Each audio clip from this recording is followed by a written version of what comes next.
स्वागत है आपका फिर से एक गोल्डन पीवाईक्यू के रैपिड रिवीजन सेशन में। आज हम लोग गोल्डन पीवाईक्यू में केमिस्ट्री का लेक्चर नंबर क्या कहते हैं लेक्चर नंबर 8 को करने वाले हैं, ठीक है, जो कि होने वाला है दैनिक जीवन में रसायन। ठीक है, दैनिक जीवन में रसायन चैप्टर नंबर 8 को करने वाले हैं। तो आइए फटाफट रिवीजन पीडीएफ को ओपन कर लेते हैं। शायद 31 के आसपास में है, देख लेते हैं। 1 मिनट रुकिएगा। चैप्टर नंबर 8 यहाँ रहा, ठीक है। थोड़ा जूम कर लेते हैं और रिवीजन करना स्टार्ट करते हैं। ठीक है, पहला क्वेश्चन देखिएगा।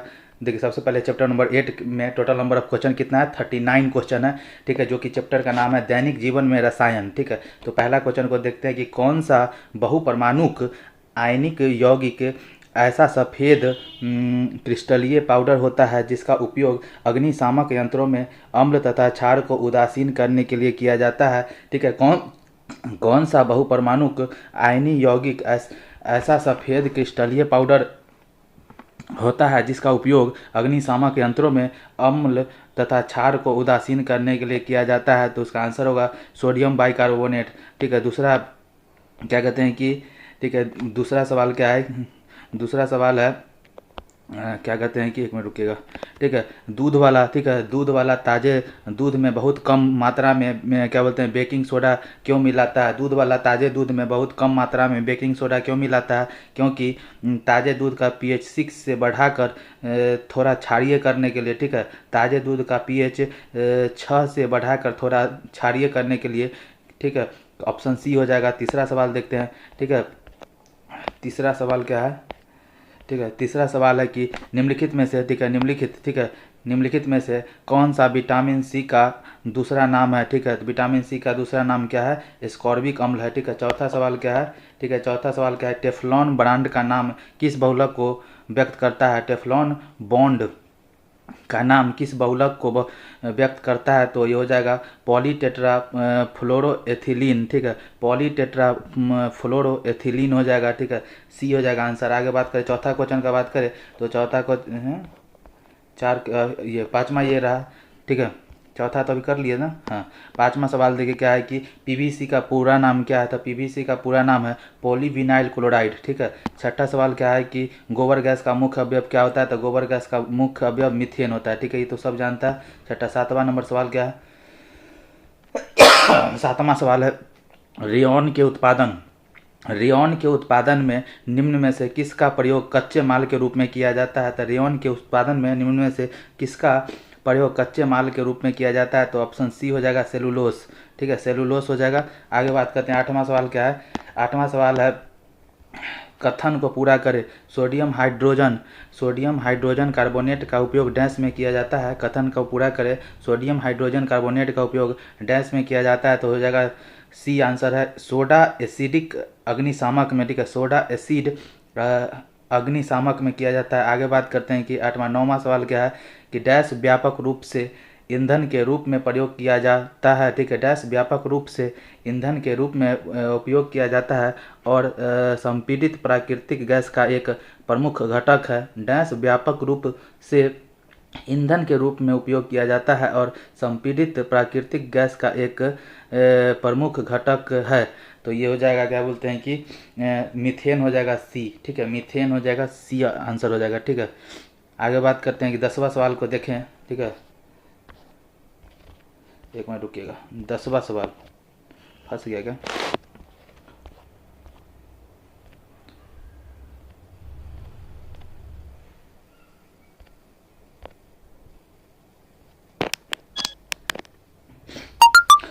देखिए, 10वां सवाल क्या है कि बल्ब में निम्न में से किस गैस का प्रयोग होता है? बल्ब में निम्न में से किस गैस का प्रयोग होता है? तो आर्गन होगा, डी है। ठीक है, आर्गन डी आंसर होगा। ठीक है, आगे बात करते हैं। 11 नंबर सवाल है कि सोडियम हाइड्रोक्साइड का उपयोग डैश के लिए नहीं किया जाता है। सोडियम हाइड्रोक्साइड का उपयोग डैश के लिए नहीं किया जाता है। तो इसका आंसर डी होगा, अचार का संरक्षण के लिए। ठीक है, सोडियम का हाइड्रोक्साइड का उपयोग डैश के लिए नहीं किया जाता है। तो इसका आंसर होगा डी, अचार का संरक्षण। ठीक है, अचार के संरक्षण। आगे बात करें, 12 नंबर सवाल क्या है?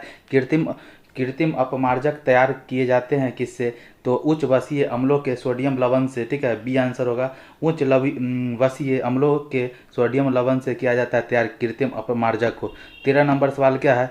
13 नंबर सवाल क्या है कि 13 नंबर सवाल है, डैश फाइबर का प्रयोग बुलेट प्रूफ जैकेट बनाने में किया जाता है, तो ऑप्शन सी आंसर है केबलर।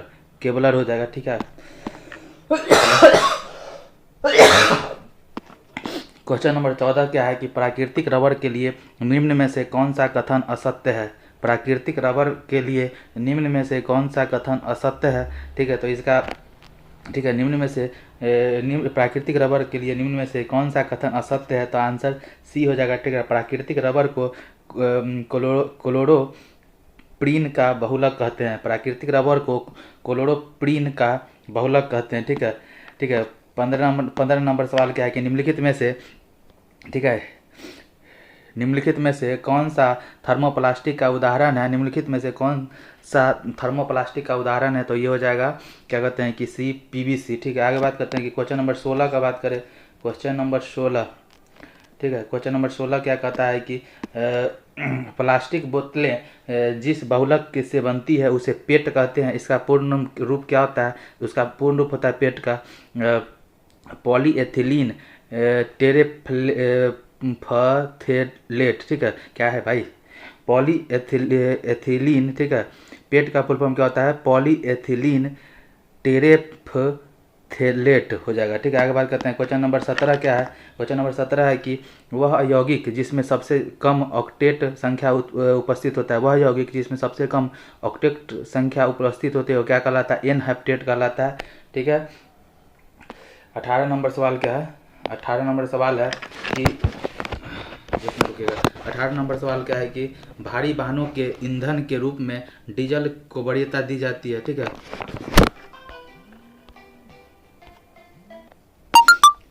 अगला सवाल है क्वेश्चन नंबर 18 है कि भारी वाहनों के ईंधन के रूप में डीजल का वरीयता दी जाती है क्योंकि इसमें अधिक क्षमता होती है। ऑप्शन सी हो जाएगा, इसमें अधिक क्षमता होती है और यह ईंधन बचाता है, ठीक है। आगे बात करते हैं कि 19 नंबर क्वेश्चन है, एलपीजी सिलेंडर में उच्च दाब पर भरा हुआ गैसों का मिश्रण है, ठीक है। एलपीजी सिलेंडर में उच्च दाब पर भरा हुआ गैसों का मिश्रण क्या होता है, ऑप्शन सी है प्रोपेन और ब्यूटेन का, ठीक है। तो एलपीजी, ठीक है, एलपीजी होता है तो बीपी हाई हो जाता है ना, तो बीपी हो जाएगा, ठीक है। 19 20 नंबर सवाल क्या है, 20 नंबर सवाल को देखते हैं, ठीक है। 20 नंबर सवाल क्या है कि वाटर गैस किसका मिश्रण है। वाटर गैस किसका मिश्रण है, तो वाटर गैस क्या बोलते हैं कि कार्बन मोनोऑक्साइड और हाइड्रोजन का मिश्रण है। कार्बन मोनोऑक्साइड और हाइड्रोजन का मिश्रण कौन है, कार्बन वाटर गैस हो गया, ठीक है। आगे बात करते हैं 21 नंबर सवाल क्या है। 21 नंबर सवाल है कि कपड़े और बर्तन की सफाई के लिए प्रयोग किए जाने वाले अपमार्जक हैं, क्या है, ये सल्फोनेट है, ठीक है। सी हो जाएगा ऑप्शन, सल्फोनेट है, ठीक है। आगे बात करते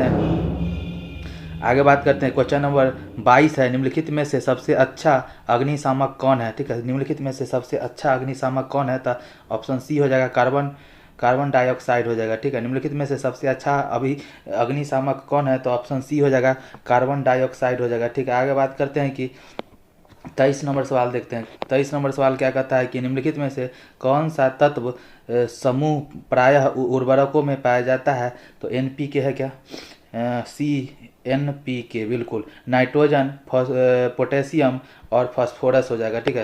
क्वेश्चन नंबर 24 क्या कहता है। क्वेश्चन नंबर 24 है कार्सिनोजेनिक, ठीक है, कार्सिनोजेनिक रसायन निम्न में से किस रोग को जन्म देता है, ठीक है। कार्सिनोजेनिक रसायन निम्न में से किस रोग को जन्म देता है, तो ऑप्शन, ठीक है, सी हो जाएगा कैंसर, ठीक है। आगे बात करते हैं कि 25 नंबर सवाल क्या कहता है, ठीक है। 25 नंबर सवाल कहता है कि पीने के पानी की बोतलें और कई अन्य घरेलू सामान बनाने में प्रयुक्त होने वाले कठोर प्लास्टिक में निम्नलिखित में से कौन सा रासायनिक यौगिक मौजूद होता है, तो ऑप्शन ए हो जाएगा बिस्फेनॉल ए, बिस्फेनॉल ए, ठीक है। क्वेश्चन नंबर 26 देखते हैं। क्वेश्चन नंबर 26 क्या कहता है कि सूची 1 को सूची 2 का मिलान कीजिए, ठीक है। सूची 1 में रासायनिक यौगिक है और सूची 2 में मसाले हैं, ठीक है। सूची 1 को सूची 2 से मिलान कीजिए, ठीक है। सूची 1 में क्या है, रासायनिक यौगिक है, सूची 2 में मसाले हैं। देखिए पहला क्या है कि कर्क्यूमिनोइड्स, ठीक है। कर्क्यूमिनोइड्स किस में पाया जाता है, तो कर्क्यूमिनोइड्स किस में, शायद हमको लग रहा है कि हल्दी में आई थिंक पाया जाता है, नहीं, एक का 3 है क्या किसी में, हाँ सही बात है, एक का 3 है, ठीक है। आगे बात करते हैं सिनियोल, 1 सिनियोल किस में पाया जाता है नहीं पता, यूजीनॉल किस में पाया जाता है नहीं पता, पेपरिन तो किस में पाया जाएगा, पेपरिन किस में पाया जाएगा, काली मिर्च में ना। तो ए का 3 और डी का 2 बी हो जाएगा आंसर, बिल्कुल सही है। ठीक है, और यहाँ पे देख लीजिए। ठीक है, पेपरिन पाया जाता है काली मिर्च में, यूजीनॉल पाया जाता है लौंग में, यूजीनॉल पाया जाता है लौंग में, सिनियोल पाया जाता है इलायची में, सिनियोल 1 सिनियोल इलायची में पाया जाता है, और करक्यूमेनिन कहाँ पाया जाता है, हल्दी में। ठीक है, आगे बात करते हैं। क्वेश्चन नंबर 27 क्या है कि जब दूध दही में परिवर्तित होता है तो यह किस प्रकार का परिवर्तन होता है, तो ये एक तरह का क्या बोलते हैं कि डी रासायनिक परिवर्तन है। ठीक है, आगे बात करते हैं 28 नंबर क्वेश्चन को देखते हैं फटाफट। 28 नंबर क्वेश्चन क्या कहता है कि किस कार्बनिक यौगिक में एक मनमोहक बादाम की खुशबू सुगंध होती है जिसका उपयोग सामान्यतः चॉकलेट और पके हुए पदार्थ में बादाम का स्वाद प्रदान करने के लिए किया जाता है। किस कार्बनिक यौगिक में एक मनमोहक बादाम की सुगंध होता है जिसका उपयोग सामान्यतः चॉकलेट और पके हुए पदार्थ में बादाम का स्वाद प्रदान करने के लिए किया जाता है। ऑप्शन बी होगा आंसर, बेंजेलिहाइड। ठीक है, आगे बात करें तो क्वेश्चन नंबर 29 क्या कहता है कि निम्नलिखित विकल्पों में से किस खाद्य पदार्थों को प्राकृतिक खाद्य परिरक्षकों के रूप में उपयोग किया जा सकता है। ठीक है, निम्नलिखित विकल्पों में से किस खाद्य पदार्थों को प्राकृतिक खाद्य परिरक्षकों के रूप में उपयोग किया जा सकता है, तो ये हो जाएगा ऑप्शन बी, लहसुन, नींबू, शर्करा और सिरका। ठीक है, बात करते हैं क्वेश्चन नंबर 30 क्या कहता है। क्वेश्चन नंबर 30 कहता है कि मौलिक अम्ल निम्नलिखित में से किस पदार्थ में पाया जाता है, मौलिक अम्ल निम्नलिखित में से किस पदार्थ में पाया जाता है, तो ऑप्शन ए हो जाएगा सेव में। ठीक है, आगे बात करते हैं 31 नंबर सवाल क्या है। 31 नंबर सवाल, निम्नलिखित में से कौन सा रसायन आतिशबाजी के बारूद में व्यापक रूप से उपयोग किया जाता है, तो ऑप्शन डी हो जाएगा, पोटेशियम नाइट्रेट और सल्फर और चारकोल। ठीक है, आगे बात करें 32 नंबर सवाल क्या कहता है कि लेड, थोड़ा सा इसको ऐसे कर लो। ठीक है, लेड क्या बोलते हैं कि लेड क्रोमेट को विषैला और कैंसरकारी कार्सिनोजेनिक होता है। ठीक है, डैश पाउडर की मिलावट के लिए प्रयोग किया जाता है। लेड क्रोमेट जो विषैला और कैंसरकारी कार्सिनोजेनिक होता है, डैश पाउडर की मिलावट के लिए प्रयोग किया जाता है, तो ऑप्शन सी हो जाएगा, हल्दी। ठीक है, आगे बात करते हैं कि 33 नंबर सवाल क्या है। 33 नंबर सवाल है क्या कि निम्नलिखित में से कौन सा रासायनिक, देखिए थोड़ा सा ऑप्शन भी देख लीजिए। ठीक है, निम्नलिखित में से कौन सा रासायनिक यौगिक खमीर डी फोमिंग घटक के रूप में प्रयोग किया जाता है जो आमतौर पर मक्खन, मांस, अनाज, च्युइंगम,